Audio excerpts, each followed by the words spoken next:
ये कहानी शुरू होती है सन 1957 से, जहां हमें मॉस्को एयरपोर्ट में अमेरिका के प्रेसिडेंट की वाइफ एलेनोर रूजवेल्ट को दिखाया जाता है। मॉस्को में सोवियत यूनियन आने के सम्मान में एक स्वागत समारोह रखा गया था। रूजवेल्ट को वहां आने का न्योता मिला है। समारोह में जाने से पहले रूजवेल्ट एक लेडी से मिलना चाहती हैं। वो लेडी है ल्यूडमिला पावलीचेंको। रूजवेल्ट बताती है कि मैं ल्यूडमिला से पहली बार सन 1942 में एक स्टूडेंट असेंबली में मिली थी। वो एक बच्ची की तरह थी। आज तक वो दिन मैं भूल नहीं सकी। जब मैंने उसे उसके ओहदे के बारे में पूछा, ल्यूडमिला बताई कि मैं एक स्नाइपर हूँ और मैंने पूरे 309 फासिस्ट को मारा है। उसकी बात सुनकर वहाँ पे जितने भी लोग थे सारे चौंक गए थे। एक महिला होकर उसने ये कैसे किया। असल में ल्यूडमिला पावलीचेंको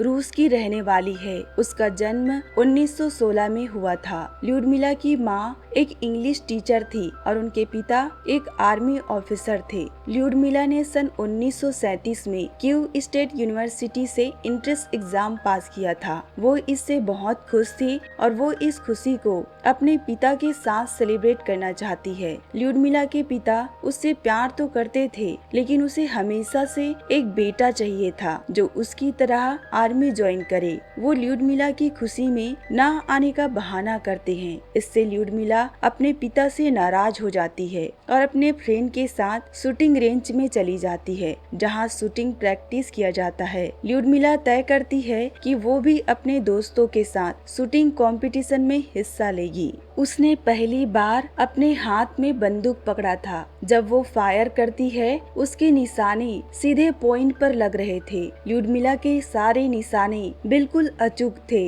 ये देखकर कैप्टन और उसके दोस्त सरप्राइज्ड हो जाते हैं। ल्यूडमिला खुद अपने इस शूटिंग से सरप्राइज्ड थी। ल्यूडमिला के इस शूटिंग के बारे में कैप्टन के जरिए रेड आर्मी को पता चलता है। कुछ दिन बाद जब ल्यूडमिला अपना क्लास अटेंड कर रही थी, रेड आर्मी की तरफ से उसके पास एक प्रस्ताव आता है कि उसके अचूक निशाने को देखकर ये तय किया गया है कि उसे शूटिंग ट्रेनिंग के लिए भेजा जाए। यहाँ ल्यूडमिला अपनी पढ़ाई को लेकर चिंता करती है, लेकिन यूनिवर्सिटी उसको यकीन दिलाते हैं कि ट्रेनिंग के बाद तुम वापस आके अपनी पढ़ाई पूरी कर सकती हो। आगे ल्यूडमिला ट्रेनिंग के लिए मान जाती है और इसके बारे में अपने फैमिली को बताती है। उसके पिता चाहते तो थे कि उसका कोई बेटा हो जो उसकी तरह आर्मी ज्वाइन करे, लेकिन उसे ये भी पता था कि आर्मी की जिंदगी कैसी होती है, खासकर औरतों के लिए। वो ल्यूडमिला को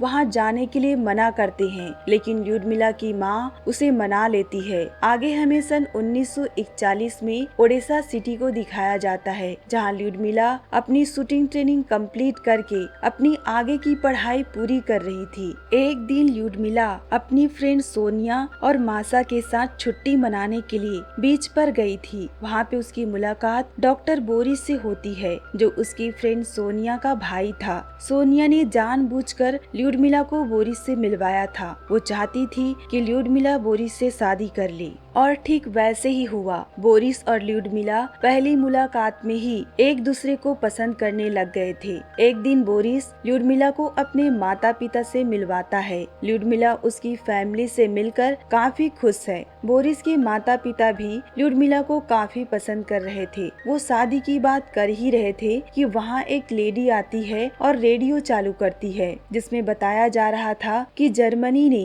बिना किसी सूचना के रूस और रूस के सीमा पर हमला कर दिया है। ये बात सुनकर ल्यूडमिला शादी के लिए मना कर देती है। बोरिस उसे समझाने की कोशिश करता है, लेकिन ल्यूडमिला अपने देश के लिए कुछ करना चाहती है। वो बोरिस को कहती है कि मैंने शूटिंग में ग्रेजुएट किया है और मैं इस टैलेंट को जाया नहीं करूंगी। ये कहकर वो बोरिस को छोड़ देती है और ट्रेनिंग के लिए रेड आर्मी ज्वाइन कर लेती है। ल्यूडमिला अपनी ट्रेनिंग को बड़ी शिद्दत और मेहनत के साथ पूरा करती है और बाकियों से काफी बेहतर करती है। उसके निशाने बिल्कुल अचूक थे। ट्रेनिंग पूरा होने के बाद उन्हें युद्ध के लिए ओडेसा के सीमा पर भेजा जाता है, जहां जर्मनियों ने कब्जा कर रखा था। वहां ल्यूडमिला कैप्टन मकारो से मिलती है, जो उसे युद्ध की कला सिखाता है कि हमें युद्ध जीतने के लिए दुश्मन के बड़े हथियार टैंक को गिराना पड़ेगा, फिर उसके कैप्टन को निशाना बनाना, जिससे उसकी आर्मी कमजोर पड़ जाएगी। इतना कहते ही उन पर हवाई हमला होने लगता है, जिससे ल्यूडमिला बहुत घबरा जाती है, क्योंकि ऐसे युद्ध में ल्यूडमिला पहली बार शामिल हुई थी। वो अपने चारों तरफ को देखती है,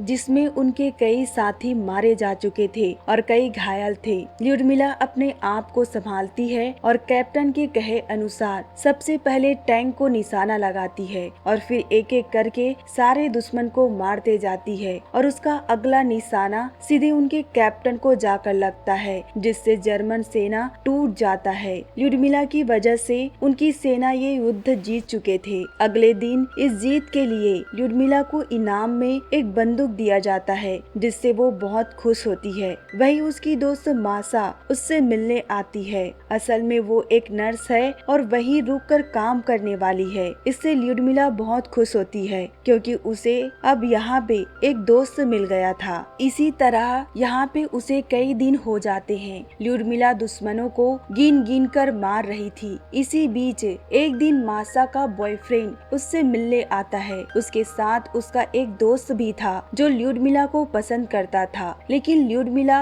उसे बिल्कुल पसंद नहीं करती थी। जब मासा और उसका बॉयफ्रेंड कैंप से बाहर जाते हैं, तब उसका दोस्त ल्यूडमिला के साथ बदतमीजी करने लगता है। उसी वक्त कैप्टन वहाँ आ जाते हैं, तो ल्यूडमिला गुस्से से बाहर निकल जाती है। उसके पीछे कैप्टन भी बाहर निकल जाते हैं। असल में ल्यूडमिला कैप्टन से प्यार करती है। कैप्टन भी उससे प्यार करते थे, लेकिन एक्सेप्ट नहीं करना चाहते, क्योंकि उसने युद्ध के दौरान अपने परिवार को खोया था और वो ये दुख दोबारा नहीं सहना चाहते। अगले दिन उन्हें युद्ध के लिए ओडेसा के सीमा पर भेजा जाता है। वो छुपकर निशाना लगाने के लिए बंकर तैयार कर रहे थे। तभी वहाँ पे 2-3 बारूद आके फटता है, जिससे कैप्टन नीचे गिर जाते हैं और ल्यूडमिला जमीन के अंदर धंस जाती है। आगे कैप्टन कैसे भी करके अपने आप को संभालते हैं और ल्यूडमिला को बाहर निकालकर वहाँ के लोकल हॉस्पिटल में ले आते हैं, जहाँ डॉक्टर बोरिस ल्यूडमिला का इलाज करता है। डॉक्टर बोरिस वही व्यक्ति है जो ल्यूडमिला से शादी करना चाहता था, लेकिन अब वो जान चुका है कि ल्यूडमिला कैप्टन से प्यार करती है। उनके हॉस्पिटल में इलाज के लिए सारी सुविधा नहीं थी, इसलिए वो इलाज के लिए समुद्र के रास्ते दूसरी जगह जा रहे थे। तभी जर्मन फाइटर प्लेन वहाँ आकर उनके जहाजों पर हमला करने लगते हैं। इससे कई सारे जहाज टूटकर समुद्र में डूब जाते हैं। आगे रूस की वायु सेना आकर उन जहाजों का रक्षा करते हैं, जिससे ल्यूडमिला बच जाती है। और अब ल्यूडमिला युद्ध में दोबारा जाना चाहती है। इसके लिए उसे हेल्थ सर्टिफिकेट में बोरिस का साइन चाहिए, लेकिन वो पूरी तरह से स्वस्थ नहीं हुई थी, इसलिए बोरिस साइन करने से मना करता है। लेकिन ल्यूडमिला उसे इमोशनल करके साइन ले लेती है और फिर से युद्ध में शामिल होने आ जाती है, जहां कैप्टन मकारो थे। लेकिन वहां आने के बाद उसे पता चलता है कि कैप्टन मकारो शहीद हो चुके हैं। ये सुनकर वो पूरी तरह से टूट जाती है, लेकिन वो अपने देश के प्रति फर्ज को निभाने के लिए युद्ध में आगे बढ़ती है। आगे उनकी सेना को युद्ध के लिए सेवेस्तोपोल भेजा जाता है,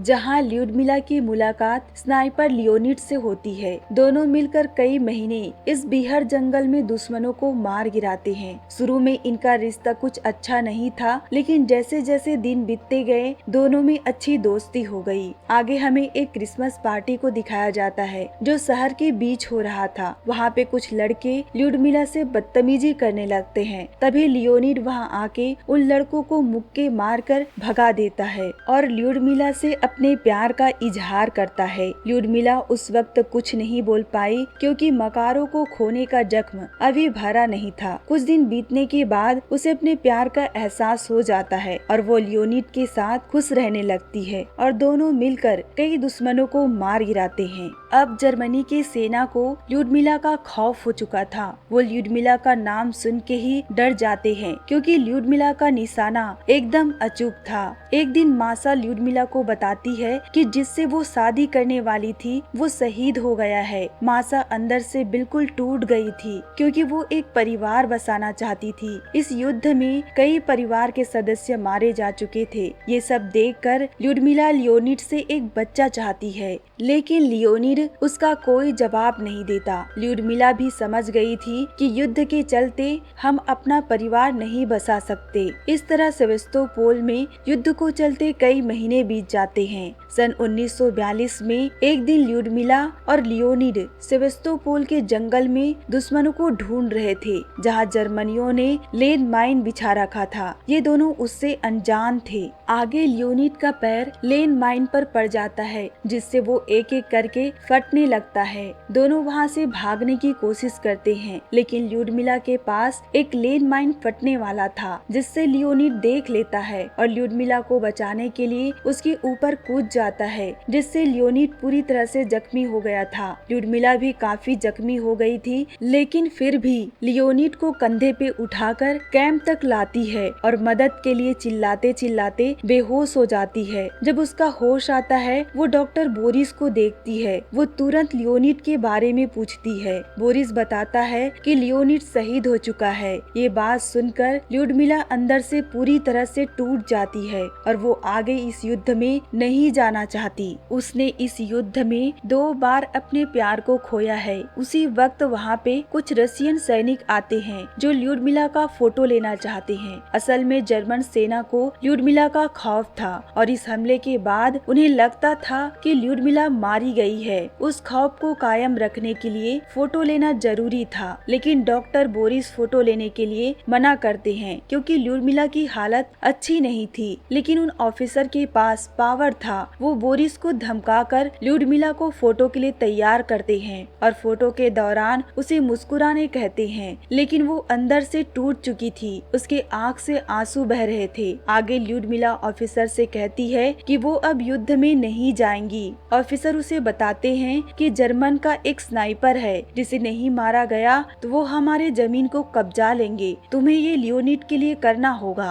तो वो उसकी बात सुनकर मान जाती है और वो उस जगह पहुंच जाती है जहां वो स्नाइपर था। वो अपनी एक पोजीशन ले लेती है और उसका बाहर निकलने का वेट करती है। दूसरी तरफ वो स्नाइपर भी ल्यूडमिला के बाहर निकलने का वेट कर रहा था। उन्हें एक ही जगह पोजीशन लिए पूरे दिन और एक रात हो जाता है। दूसरा दिन भी बीत रहा था, लेकिन ल्यूडमिला की हालत बहुत खराब हो रही थी क्योंकि वो पहले से जख्मी थी। उसके कंधे से खून निकल रहा था। वो हार मानकर बाहर आ जाती है और दोनों एक साथ शूट करते हैं, जिससे ल्यूडमिला के तो कंधे पर गोली लगती है, लेकिन वो स्नाइपर ल्यूडमिला से मारा जाता है। ल्यूडमिला को स्नाइपर के पास से कई सारे फोटो मिलते हैं। उसे देखकर ल्यूडमिला को बहुत दुख होता है क्योंकि इस युद्ध में हर किसी ने कुछ न कुछ खोया था। अब आगे ल्यूडमिला और किसी को नहीं मारना चाहती थी और अब उन्हें पता चला था कि सेवेस्तोपोल में जहां वो रुके थे वहां जर्मनी हमला करने वाले हैं। आगे उन्हें समुद्र के रास्ते जहाजों और सबमरीन के द्वारा बाहर निकाला जा रहा था। उस जगह पे कई सारे लोकल लोग और आर्मी ऑफिसर थे। वहीं हमें डॉक्टर बोरिस को दिखाया जाता है जो अपना पास ल्यूडमिला को देकर उसे सबमरीन में बिठा रहा था। लेकिन ल्यूडमिला अकेली नहीं जाना चाहती, वो बोरिस के साथ जाना चाहती थी। आगे बोरिस उसे मना लेता है और कहता है मैं जल्द ही तुमसे मिलूंगा। जैसे ही वो सबमरीन में बैठती है, जर्मन वहाँ हवाई हमला कर देते हैं, जिससे डॉक्टर बोरिस और उसकी दोस्त मासा मारे जाते हैं। वहाँ से बचकर केवल 2 सबमरीन ही वापस आता है और वहाँ जितने भी लोकल लोग थे सारे मारे जाते हैं, जिनका कोई कसूर नहीं था। आगे हमें सन 1942 को दिखाया जाता है, जहाँ ल्यूडमिला की पहली मुलाकात अमेरिका के प्रेसिडेंट की पत्नी से हुई थी। उस समय उन दोनों की काफी अच्छी दोस्ती हो गई थी। ल्यूडमिला को उसकी बहादुरी के लिए सम्मानित किया गया और जर्मन को हराने के लिए उसने सेना के साथ मिलकर फंड इकट्ठा किए थे और उसने इस दौरान एक स्पीच दिया था जिससे सभी लोग प्रभावित हुए थे। उसके बाद ल्यूडमिला जंग में दोबारा नहीं उतरी। हालांकि सोवियत स्नाइपर में एक स्ट्रक्चर की तरह काम किया और युद्ध समाप्त होने के बाद अपनी पढ़ाई पूरी की। आगे हमें सन 1957 में मॉस्को को दिखाया जाता है, जहां एक ओपेरा प्रोग्राम में ल्यूडमिला और उसके बेटे को दिखाया जाता है। उसके साथ अमेरिका के प्रेसिडेंट की पत्नी भी थी। इसका मतलब ल्यूडमिला ने शादी कर ली थी और वो अब बहुत खुश थी। हालांकि उसने युद्ध के दौरान काफी कठिनाइयां झेली थी। उसने अपने करीबी दोस्तों को खोया था, शारीरिक और मानसिक चुनौती भी झेली थी। ये थी ल्यूडमिला पाव्लीचेंको की सच्ची कहानी। जिसने अपने देश के लिए अपनी जान की परवाह किए बिना संघर्ष किया और अंततः एक राष्ट्रीय नायिका बनी। दोस्तों, अगर आपको इस मूवी की कहानी अच्छी लगी तो कमेंट कर जरूर बताएं। साथ ही हमारे चैनल द एक्सप्लेनर 23 को सब्सक्राइब करें और वीडियो को लाइक करना ना भूलें।